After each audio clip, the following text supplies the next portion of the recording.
Good evening and welcome to tonight's seminar. Tonight's webinar is entitled Aided Language Input, Attributing Meaning, Core Vocabulary, and Pre-Symbolic Communicators. My name is Betsy Caporale, and I am your facilitator for this evening's webinar. Tonight's program is brought to you by the United States Society for AAC, or USS-AAC, the voice of AAC. Thank you for the USAAC Committee and Isaac, the International Society of AAC, for making this possible. We have approximately 100 people from all over the world registered for tonight's presentation, and we are extremely lucky to have a PhD candidate from the University of North Carolina at Chapel Hill to share the exciting work she's doing implementing AAC for very early pre-symbolic communicators. This webinar is provided free of charge by USS-AAC, and we strongly encourage you to visit our website and consider joining USS-AAC. Our new membership year began January 1st, 2020. And here's our website information and a little bit about the logistics of this webinar. Your webinar will be muted throughout. You can ask questions by typing into the question box in the lower right-hand corner of your screen. Questions will be answered as time allows at the end of the webinar. We may group similar questions together as one question. Please pose your questions in a general fashion rather than relating it to a specific individual. Questions that cannot be answered during the webinar due to time constraints will be forwarded to the presenter so that they can be answered later via email. In terms of ASHA CEUs, they are free to USS AAC members. That's one of the benefits of membership. And there is a $25 fee for non-USS AAC members. There are participant form and instructions on the website. Registrants will receive a follow-up email. You must stay for the entire length of the webinar to receive credit. And you will need to scan and send your participant form to smehan@ku.edu by May 19th, 2020 to get credit for this webinar. And directions for submitting the completed participation form are also on the website.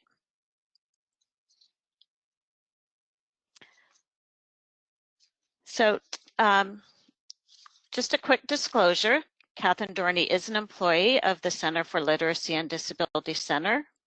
Her research assistantship is funded in part under the U.S. Department of Education, Office of Special Education, Office of Special Programs, grant number H327S16005. And we can go on to the next slide. So here are your objectives for tonight.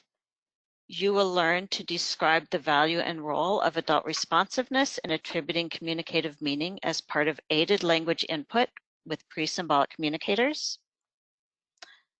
To identify the characteristics of inclusion of adult responsivity in aided language input intervention in the literature and practice.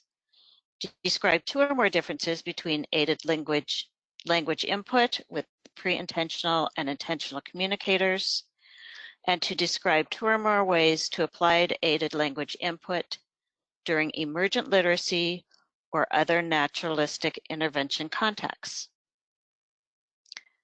Now I'd like to introduce you to our presenter, Kathryn PhD candidate in the Division of Speech and Hearing Sciences and a research assistant at the Center for Literacy and Disability Center at the University of North Carolina at Chapel Hill.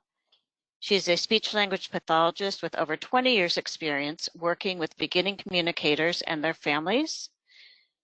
She also is one of the administrators, moderators of the Facebook page AAC for the SLP. I'm now going to hand this over to our presenter. Here's Kathryn.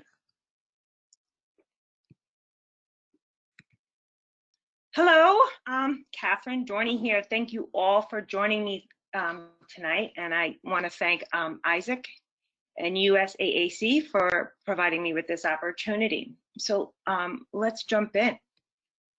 So when we're discussing pre-symbolic communicators, okay, they could be reflected of individuals who are not yet using symbols, signs, visual symbols, and speech to communicate, but it can also be reflective of their receptive language abilities and that they're not yet perhaps demonstrating that they have a mental representation of a symbol or language. But that idea of that demonstration, because it's unfortunate that there are no available receptive language assessments for pre-symbolic communicators that are out of the birth to 3 years old.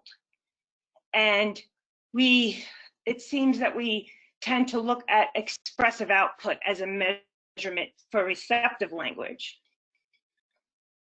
But I think we should remember this notion of expressive and receptive language are constructs created and discussed by researchers, academics, and how we learned about from educators and clinicians. But language is unimodal because it develops together. So I think when we focus on, if we're going to focus on expressive communication, we also have to remember we're addressing language in its entirety, because we just focus on output. We're missing many language learning opportunities. And it perhaps because we have this tendency to privilege speech and expressive output, but we have to consider receptive language. And that aspect of receptive language, I just want to do a quick PSA, follow up with the vision and hearing. Children with feeding and swallowing difficulties are at a much higher risk for hearing loss. And many of our students with significant disabilities fit in there, and vision challenges really need to be ruled out, whether it's acuity as well as their functional ability to use their vision, such as like with cortical vision impairment. And they're both very under-identified. That's my PSA. So let's jump in. Communication stems from relationships, and one of the building blocks of relationships is respect. So building a relationship is more about understanding another. It's also making people feel understood. So learning to engage and interact with another person is part of that early aspects of relationship building and building trust with beginning communicators and early learners, and they deserve our respect.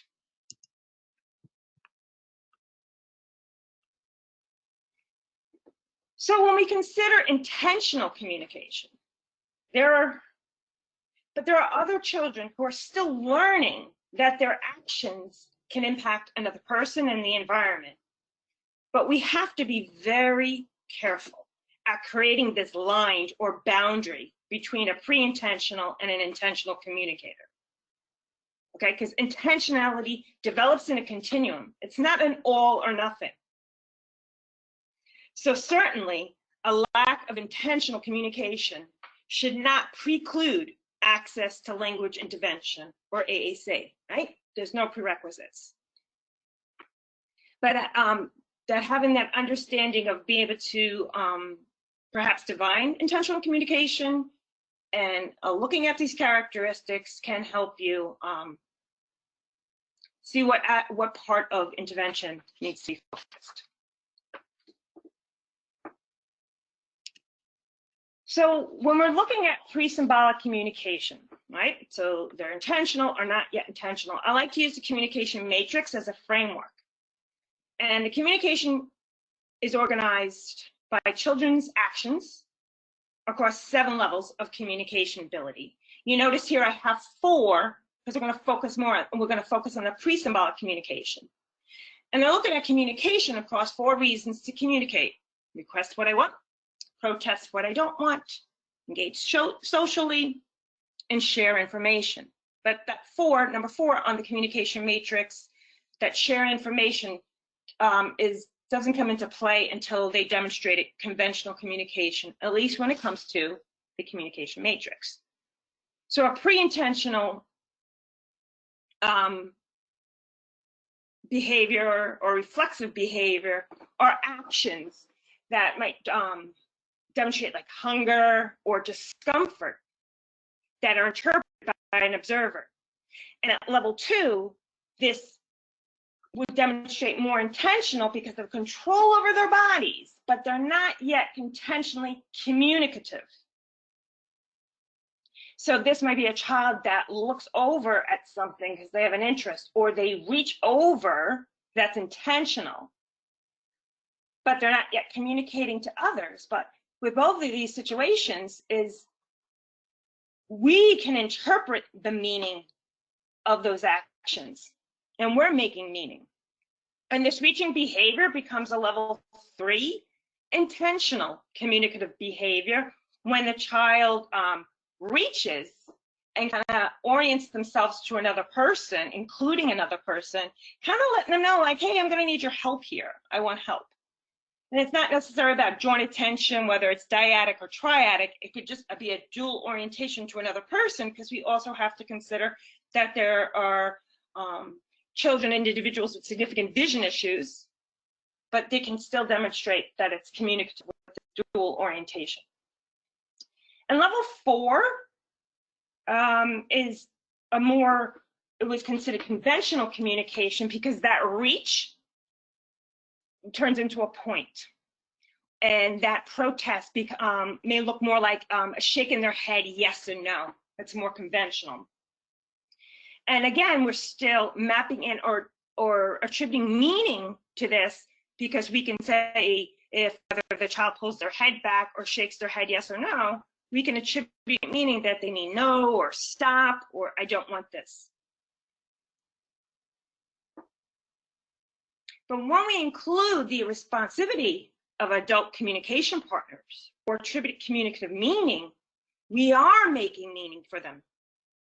And I'm going to review the components of AAC instruction and how they relate to the pre-symbolic communicators, because we have to consider non-symbolic.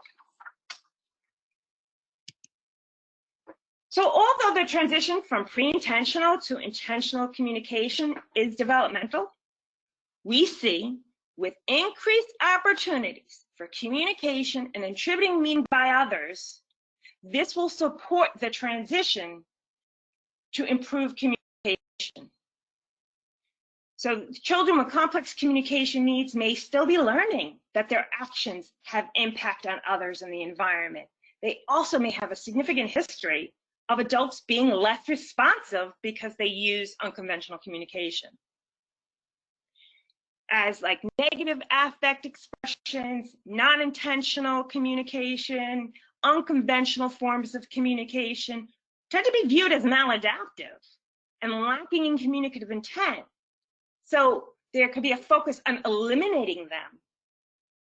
So without that, the child is losing the opportunity to learn the meaning of how they're communicating and how to express themselves more conventionally.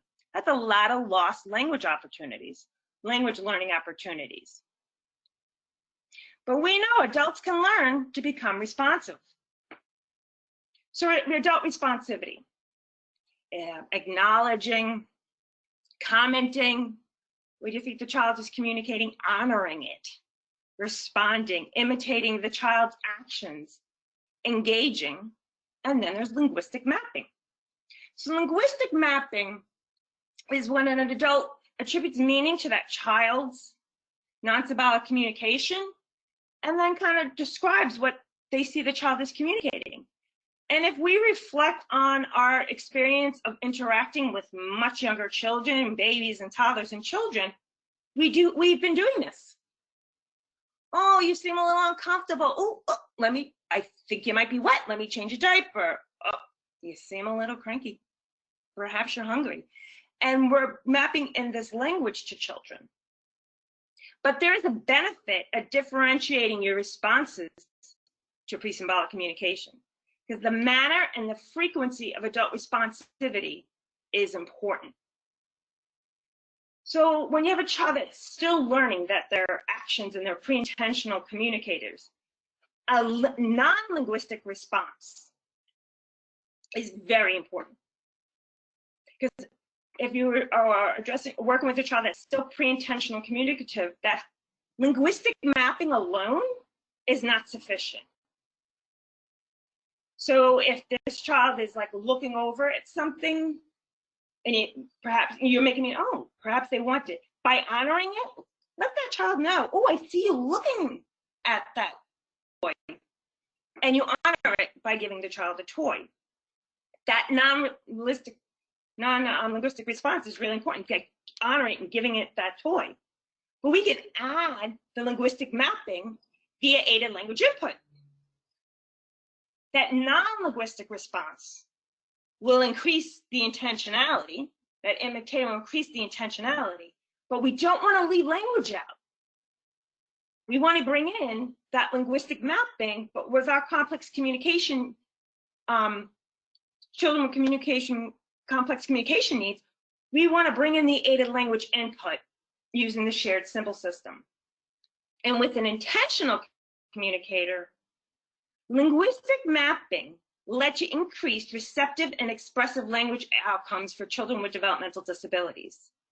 So pre-symbolic communicators can benefit from immersive language instruction with adults, providing aided language input as they speak, and also attribute communicative meaning, differentiate our response as needed, and provide aided language input that matches their intent of their communication. Let me say that again, matches their intent, teaching them to communicate what they're communicating and moving them towards conventional communication. Which brings us to core vocabulary. So core vocabulary, frequency, conceptual words, leading to flexible use. And I see it as it's reflective of the intent of communicators. I don't see how nouns can do that. So if this child is reaching, you can map on get or want. If the child's looking towards something, you can map in, oh, you're looking, you look. Then you can map on, oh, do you want me to get that? And when that child takes your hand and puts it on Play-Doh, you can map in make. You're teaching them what they're already communicating. And children learn the symbols that we teach. A lot of evidence. Children use the language that we teach them. The core vocabulary, we're putting on the language foundation of form, content, and use. The syntax, the meaning, and the social use, and that's how children learn meaning. They learn it in the context, and form and content and use contributes to that. And with a core vocabulary being high frequency words, this allows for more synchronous input, as well as increased opportunities of aided language input. If the vocabulary available in the child's system matches the language of people around them, then those adults can show that child how to use their symbols because they're using them, whether they're talking to them from their perspective, but again, as we move forward about how they're communicating and mapping it on.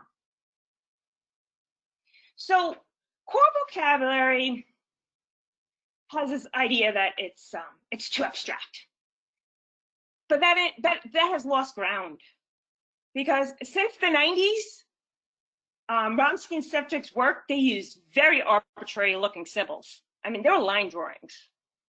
I mean, talk about arbitrary.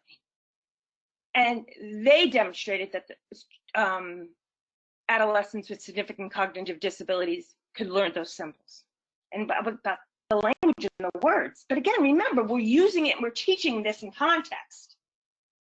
And recently, in terms of like iconicity, Sevcik's work in 2018 showed us that iconicity only really has an impact if the child already knows the word.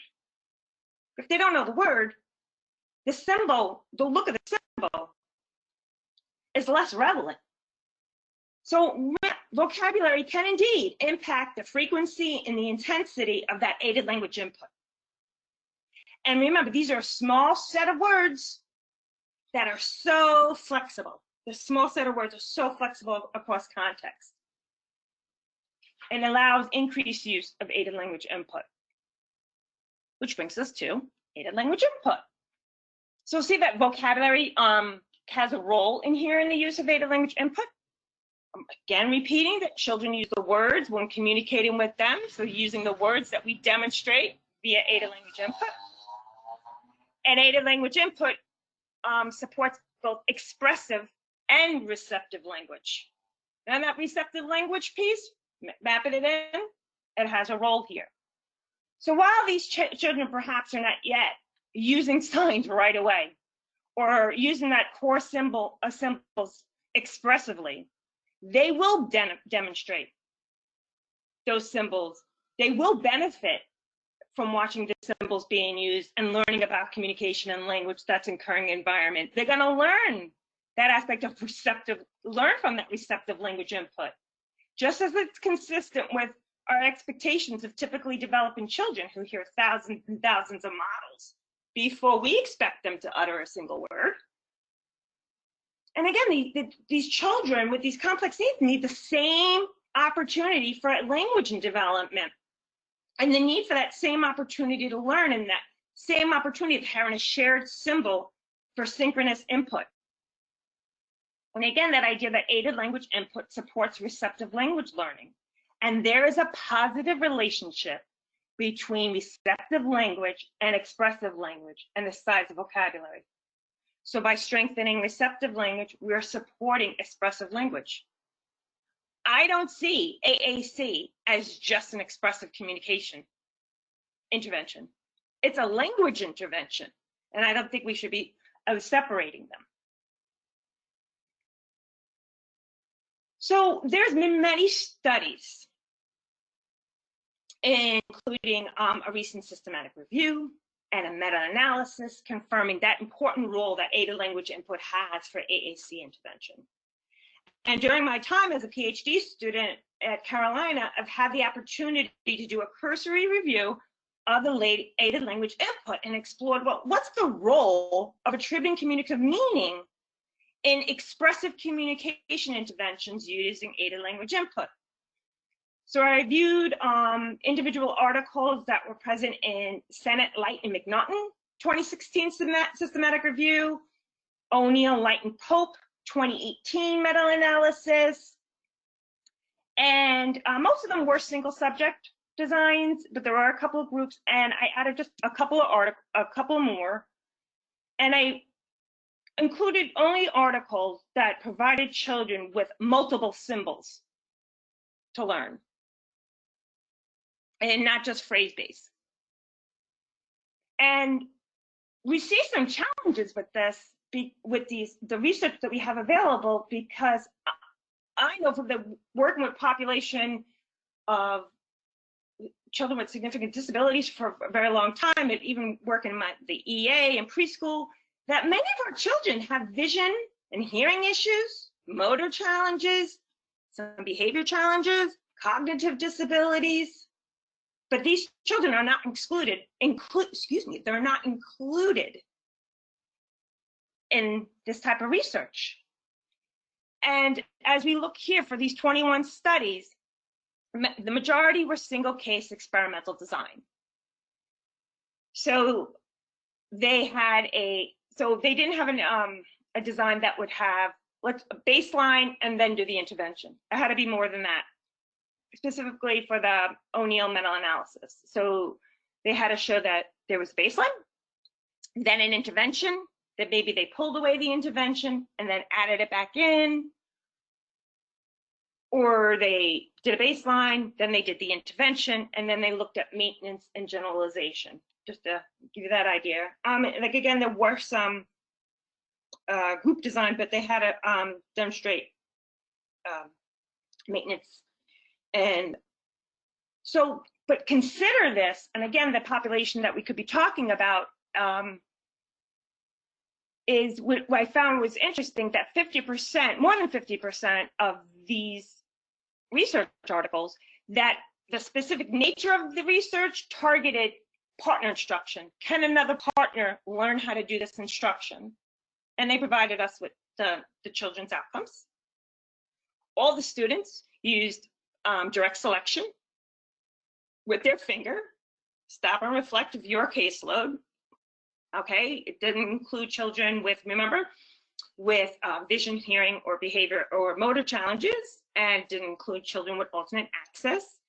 And the children and the adults that were in the studies were already symbolic communicators, which again is we need more information for our pre-symbolic communication. And out of those 21 studies, less than 20% of all these articles considered the children's current communication ability as part of their intervention, meaning that the attributing communicative meaning part of it was only part of 4 studies. So what did this look like? So in the Trembath study, the researchers taught peers of children with autism to recognize that their peers are communicating, they just communicate in a different way. And show the children that they communicate with facial expressions and hand gestures. The study by Beck and colleagues was the one study that included adults. I mean, overall, individuals with significant disabilities are underrepresented. In this study, all communication attempts by participants, whether it was by the group leader or the peers in this group lesson out during music time, were acknowledged and responded to in a very easy, like natural conversational manner. In the Rosa Lugo and Kent study, it was a study about an intervention with Latino parents learning to read books with their children. And they're asking questions to their children. They were encouraged to acknowledge all communicative attempts. So I included it, but it was interesting that they only were told to respond to communicative attempts that had to be book related. So the child had to share a relevant experience, answer questions, comments, label pictures, pretend to read, stuff like that. Again, it didn't open it up to what else the child was communicating, and these children were already symbolic communicators. In Romke and Subject's 1994 study, the adults back in school and home, they attributed meaning and accepted all types of communication, non-symbolic communication, symbolic communication. There was no requirement that the children had, that the students, they were adolescents, I don't want to call them children, to use symbolic communication, and they were encouraged to do so, remember, using these arbitrary symbols. Because children's initiations and responses may vary significantly across non-symbolic communication. And this is where the attributing communicative intent can maintain the reciprocal nature of conversation, foundations of social communication, keeping that back and forth, providing more language learning opportunities. And although these studies recognized the importance of attributing meaning to the communicative intent, those 4 studies, the procedures fail to mention, what the adult communicative partners teaching the participants to use the symbol equivalent of what they're already communicating. So they acknowledged it, but they didn't turn around and kind of show the adults and children, oh, this is how you can say it with symbols or gestures. And I think that's really important. Now, perhaps one consideration of this is the research design.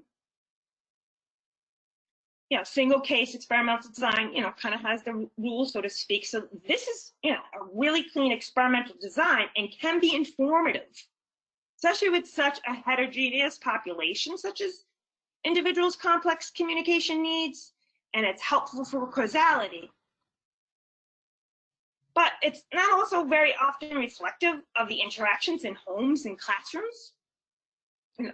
And I find this design doesn't necessarily capture the true transactional aspect of communication. What the child responds to me and initiates to me impacts what I say to that child. And what I interact with that child impacts the child. So it goes back and forth. And then you have the other aspect of transactional communication is the environment has a role. Because, group and peers interact, influence your response to other kids as well as each other. And even just past personal experiences of these children. Remember, I talked about, the kids really not used to people responding to them, it could be impact. And as well as being educators and clinicians and what have you, our training and experience impacts the way that we interact with these children.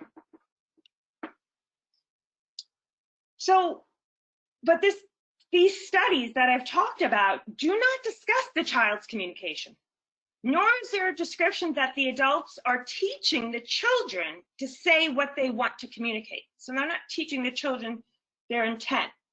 So overwhelmingly, authors described aided language input as the process in which the instructed pointed to symbols which corresponded to the words they spoke. And from multiple studies, aided language input described the process of adults pointing to the symbols that the adult wanted the child to select and utilize prompts to achieve it. And the adults point to the model, what the child should say in a given context, and moves on with a hierarchy of prompting, of some type of prompting, so that the child's productions matches the adult's model. I mean, that's the model. I do it, and then you do it. So direct prompting was indicated, and the majority of the studies, as was questions, which, when questions narrow the focus of the topic to flow with the instructor's choice, so leading to the participants to be a responder, more than an initiator, and then using those prompts to achieve it. And there's no indication in these studies that the AAC user or the child learning it and the adult learning it could choose to deviate from this expectation. So although we have the attributing communicative intent, responsive communication, instruction is a significant component of language learning, this aspect is not representative of the aided language input literature. And another consideration that I had when reviewing this studies was the vocabulary. More than half of the studies included topic-specific and activity-specific vocabulary. And yeah, I mean, that's a thing of the past. Because, and again, from a researcher perspective, is that if everybody has just shared vocabulary about the specific context, it adds to that specific research design. But what happens when those boards are removed? You're done reading that book. I mean, that's what we used to do. Did the book, we had the vocabulary of the book, we stopped reading the book, the vocabulary went away, those boards went away. Whoa, where's the generalization? And then more for me, my perspective is, where's the language learning? So when we consider AAC as a means to access and learn language, we have to think long-term. And generalization is, I'm gonna teach you here, and then when you demonstrate it in a context and environment that I didn't teach you, that to me is demonstrating that you learned and that you're able to generalize. So that aspect to me of that core vocabulary is a small set of words and they're highly flexible, can be easier to learn and reflective of the intent of the non-symbolic communicator,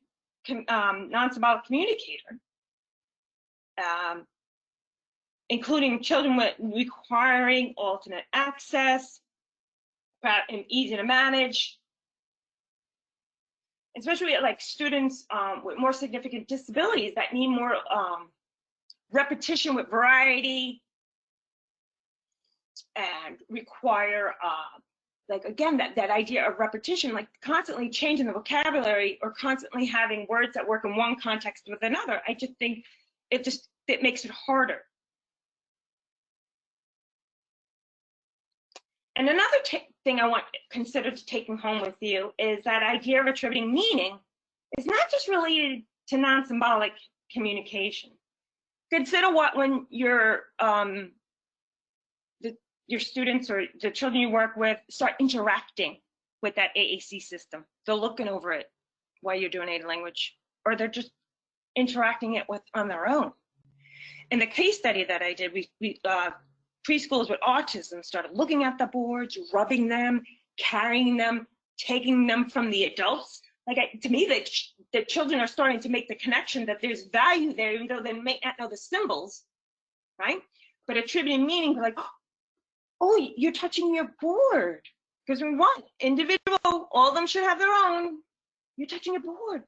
It looks like you have something to say. And wait. As well as attributing meaning is attributing meaning to the symbols that they select. So you're in a context and the child, selects a symbol, and in your mind going, oh, I'm sure they really meant more because they really wanted more of something. But that child selected sing, kind of unexpected. Whoa, one would think, I wouldn't want you to turn around and redirect the child. Oh, you touched same. This is the same, showing them that that's the same. You want more of the same, more? Because that's the beauty of core vocabulary. They're so flexible that when that child, whether they just happenly just touch it, or they deliberately touch, but they may not know the symbol, that you can make meaning from it. Because remember, these are early symbolic communicators. We're not expecting discrimination, right? That has nothing to do with language learning, right? We're going to give them the feedback. That's how individuals learn the best feedback.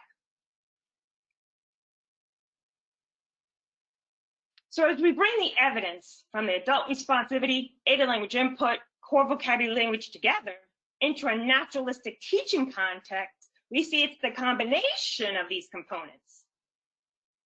Okay, so until me as a researcher figure out how I can bring some of these components together in a single subject design, I'm leaning toward implementation science and it happening in the real context, because we really get to see how this combination.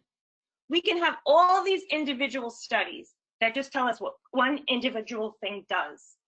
But we have to see what happens when we bring them together. We see what brings them together. And I see this as a way to examine how language learning occurs in natural environments. And naturalistic teaching of communication is reciprocal in these natural, right? Because it's that adults and children co-constructing vocabulary and meaning and social communication, with the children leading the way in teaching environments, with us using their materials and activities that we know that they're attracted to. Communication occurs in naturalistic teaching contexts, including classrooms, homes, and other environments, allowing the inclusion of three. So we can explicitly teach in a naturalistic context, but we want to bring it back to the bigger whole. So let's talk about how do we bring this into practice. Consider these statements.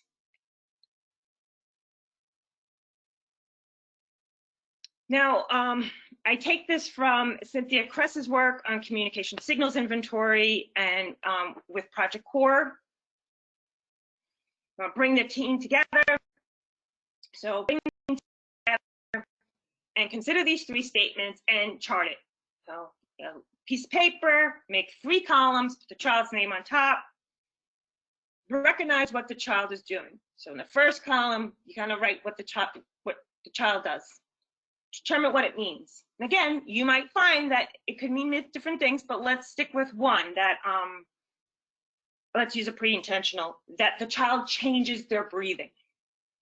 What is the child doing? Breathing pattern, breathing faster. Okay, determine what it means. Based on the team and everybody coming together, oh, it's usually when she's excited about something. Okay, determine what it means. She's excited. Column number 3, what are you going to do to honor that pre-intentional?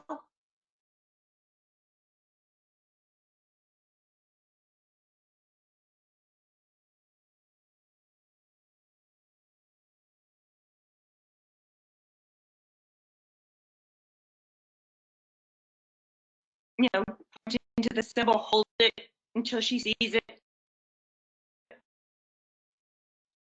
Oh, you're excited. I think you like this. Holding that demonstration. Same thing, if the child is intentionally reaching. Okay, reaching. Determine what it means. They want it. They want you to get it. They want to look. Honor it. Oh, look, you're reaching. I think you want this. Again, holding the vocabulary up. You're mapping in the intent of their communication. So with this, these are some aspects of why I like the program Every Move Counts. I still have my copy from my very first ASHA convention ever by Jane Corson and colleagues, because I liked the consideration that all movement is communication. You know, we want to all the stuff before. We don't want to wait until the kid blows up and throws a cup at somebody's head and go, oh, all behavior is communication.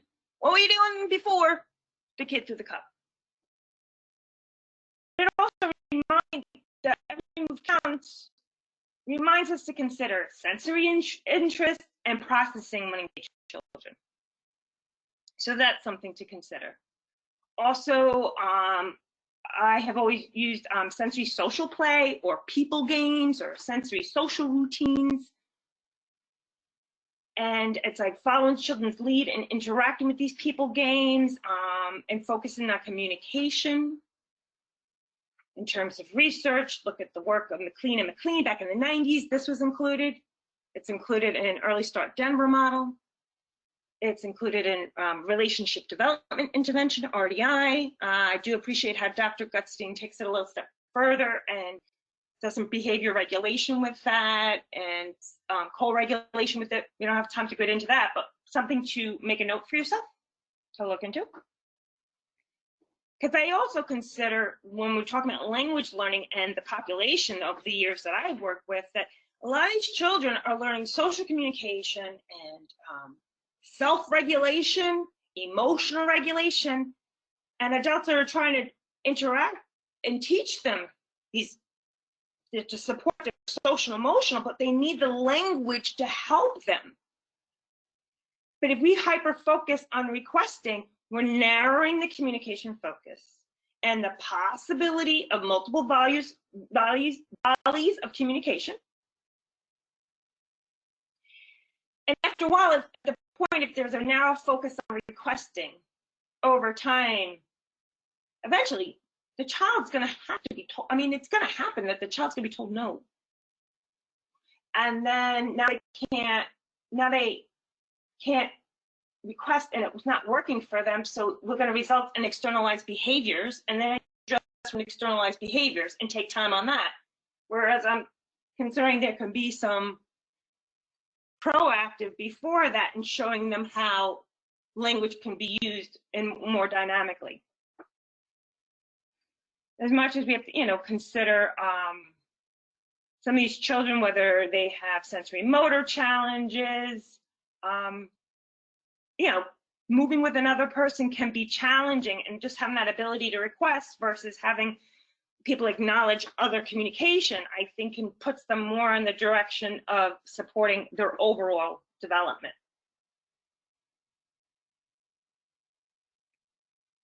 Now, these same statements, we're going to shift it a little bit. So in the United States, we have state educational standards for everyone. Core curriculum standards, state standards for different subjects. And as I'm saying, from a speech language pathologist, we want to look at these core curriculum standards. Look at the English language arts. I mean, there's even a section called speaking and listening. I mean, to me, that looks like, hello, speech language pathologist, look at this section. And they're within the literacy standards, but let's take, for example, from grade 3. Didn't demonstrate from the ELA's English language arts for 3rd grade. Demonstrate command of the convention of standard English grammar and usage when writing and speaking. Okay, so whatever the grade the students are, there's a way to distally address this state standards, because this child has a right to have those educational standards addressed. They have equal access. Even though, again, there may be your group of students that are on alternate assessment, which means they get the same instruction. It doesn't impact their standards. We're just going to evaluate them differently. So I think we're considering this, which is why when I was considering activities to consider of how we can follow this up, I considered bringing in English language arts. Because emergency literacy instruction are fantastic opportunities to address communication, home and school. Because even with that emergent literacy instruction, you can support the other academic learning, science, social emotional, history, and so on. Excuse me. And there's no prerequisites for emergency literacy, right? Because it starts at birth. So 2 routines we're going to talk about is shared reading and independent reading. And they both can be done at home and school.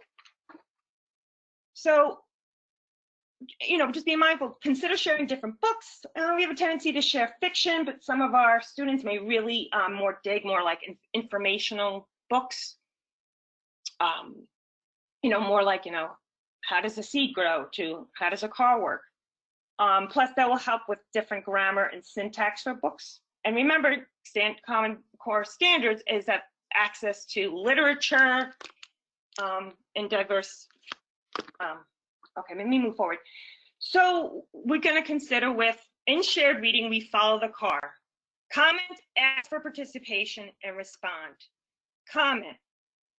Okay, we're doing pre-symbolic communicators. We might just demonstrate our comment in one symbol. Ask for participation. Notice there's nothing about questions here. Ask for participation might just be a leaning towards a student with expectation. Respond to them and expand. So for example, I took this book because I think it's adorable. It's called Noses, and it's in Tar Heel Shared Reader. And I was like, oh, maybe for science, you might be differentiating between animals and plants. So before my lesson, I prepared comments on each page. And I'm going to change those comments for each reading because we don't want it that repetitive. We want to teach that other words could be said. So when we're reading the book, I'm going to say to my students as I point to the text underneath, lick nose. And I'll have my comment ready to be like, oh, get there. Look at them, boys. Do. You might say, he do.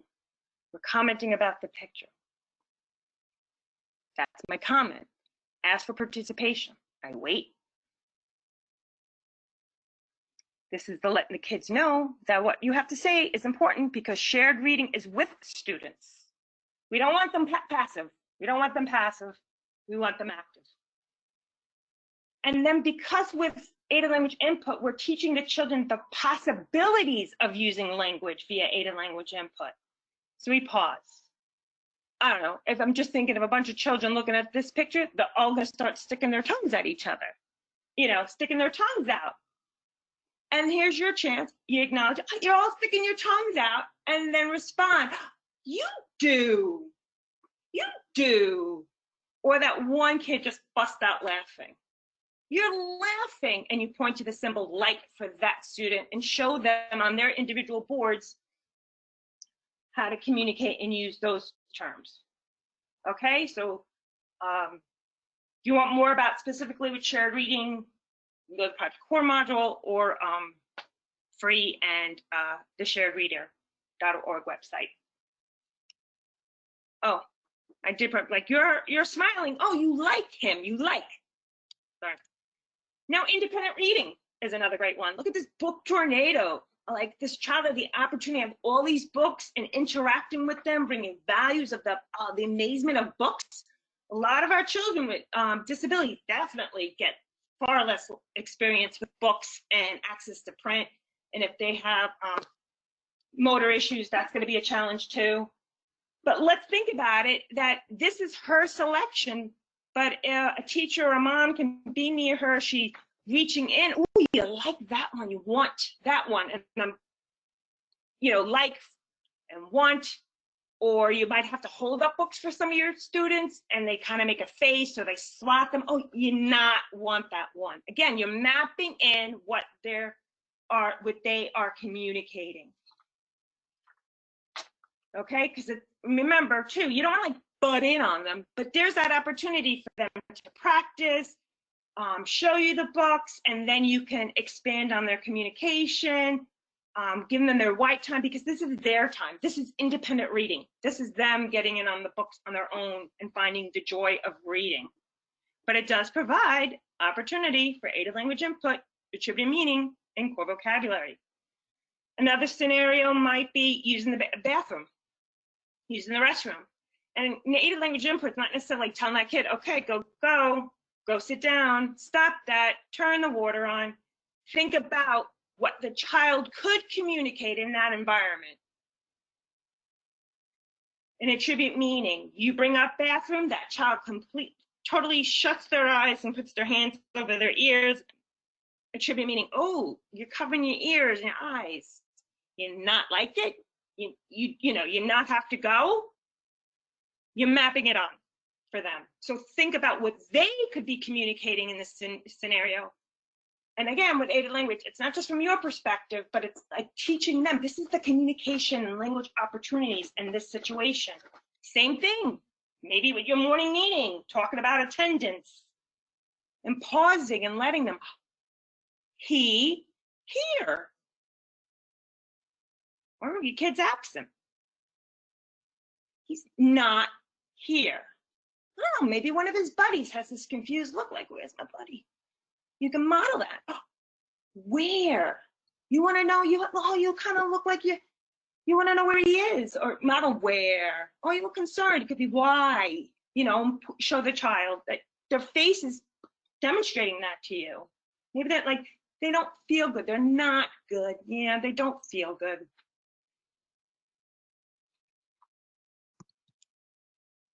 So again, daily routines. What could the child communicate in this context, and what are they communicating in the moment? Because within this natural framework, we're demonstrating the language and the communication that's possible. We want them to have active roles, not just responders. And children's actions are interpreted as communication, whether expected, non-expected, intentional, or intentional. That's the bidirectional transactional communication.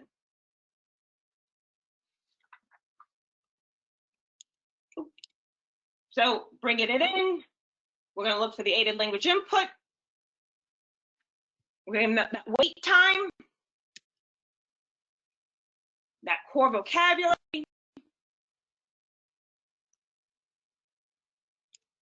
Ooh, There you go. Oops. And that tribune communicative meaning.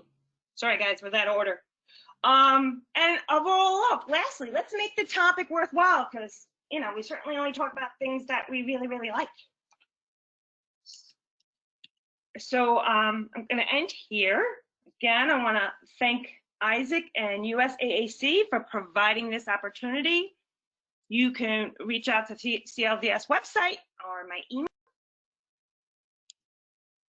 And I will, I thank you all.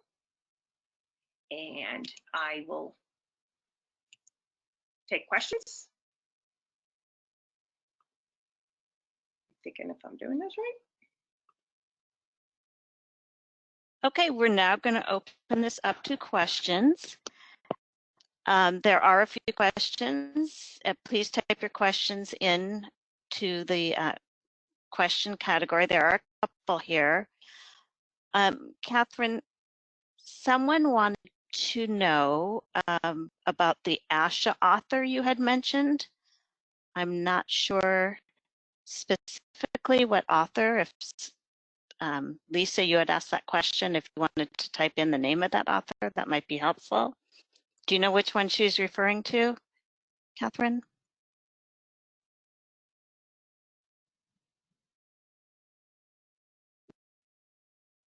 No, that's, I'm sorry that I just can't reflect right off the bat the context. So if they can give me a little hint. Okay. And then someone typed in, and I'm not sure why, Deborah had typed in the communication signal inventory. And I'm not sure what that is. Is there something, did you want to comment on that at all? Well, I can share if they want to know more about it. If they actually just simply Google communication signals inventory, there is a PowerPoint describing it all and more information that I found on Google, and it's easily accessible. But of course, if they have some trouble, they can always reach out to me and I can try and connect them. Okay. And then then I definitely look into Cynthia Kress's work, and I think that will help put the pieces together. Okay, thank you. And then I had a question. Lots of comments about you rocked and oh wait, how would you, here's another one. How would you recommend modeling aided language input for a person who is likely to be an alternate accessor? Well, and remember, it's done the same way.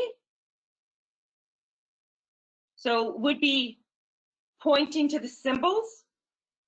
To me, right now, I think in alternate access, I'm thinking complex body.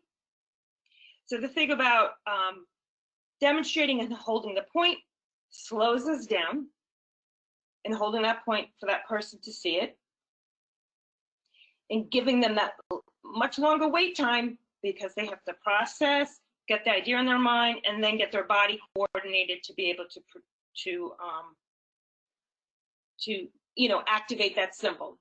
So today, the aided language input I would use on their system, but depending on their vision and their motor challenges, you know, also on a separate one. But I personally don't see much of a difference between the aided language input between a direct selector or an alternate. I mean, I-access is direct select too, and partner assisted scanning. Again, you would do it the same way, but I want you to add on when it comes to letting that child communicate with partner assisted scanning and them communicating using the partner assisted scanning. Initially, remember that whole attributing communicative meaning really has major value here because that child might not have, you know, a straightforward like, yeah, that's the one I want. And initially, you may have to let that child know, oh, you opened your mouth. Oh, you shook your body. I think you want to say like. And again, back to that intentionality of different ways until that child can organize their body, that individual can organize their body to a much more consistent selection of a symbol. So I hope that answers your question. Okay, just really quick, this will be, there is a follow-up to the ASHA. It said you mentioned the ASHA talk regarding sensory teaching. The sensory social routines, the ASHA talk. Can't remember ASHA talk, but for sensory social routines, again, you can use a handy dandy Google search, but you can also find sensory social routines in the literature. And the names I used were McLean and McLean, M-C-L-E-A-N and M-C-L-E-N. They were both at Carolina. And Early Start Denver model, Sally Rogers, and Gutstein, Relationship Development Intervention. Okay, there are lots of comments, lots of thank yous, lots of you rocked. And there are a couple more questions which we won't have time, but I will send these to you via email. On behalf of USAAC Education Committee, we'd really like to extend our thanks to Kathryn for providing us with all this valuable information. Thanks to all of you for participating this evening. Please complete the evaluation, which you can find on Isaac link. You will be receiving via email. And we are especially interested in your suggestions for future topics. And I'm going to turn this over now to Franklin. Well, thank you very much, Betsy, and thank you very much, Kathryn, for a wonderful job this evening. Clearly, from all the comments that we've seen, everyone was engaged and appreciated your presentation this evening. So thank you again very much, and thanks to our good friends at USAC and the USAC Education Committee for working with us to continue to put these webinars on. As a lot of you are probably aware, we are working hard at making sure that our 2020 conference, which will now be taking place in 2021, is being well managed, and we're working towards that goal, and everybody is working hard behind the scenes. And we intend to be communicating with everyone on an ongoing basis between now and certainly the end of this year, and we'll keep everyone apprised, but that is what we are working towards. And we have a great North American wide working relationship with our friends in the US and Mexico and here in Canada as well. So I will thank everyone. We'll look forward to seeing everyone next year, next August in Cancun. And be safe, be well, everyone, and please do pay attention to your own local, regional, and national governmental authorities and health requirements and travel restrictions, etc. And we wish everyone to stay well and healthy and have a great night. Thank you. Thank you.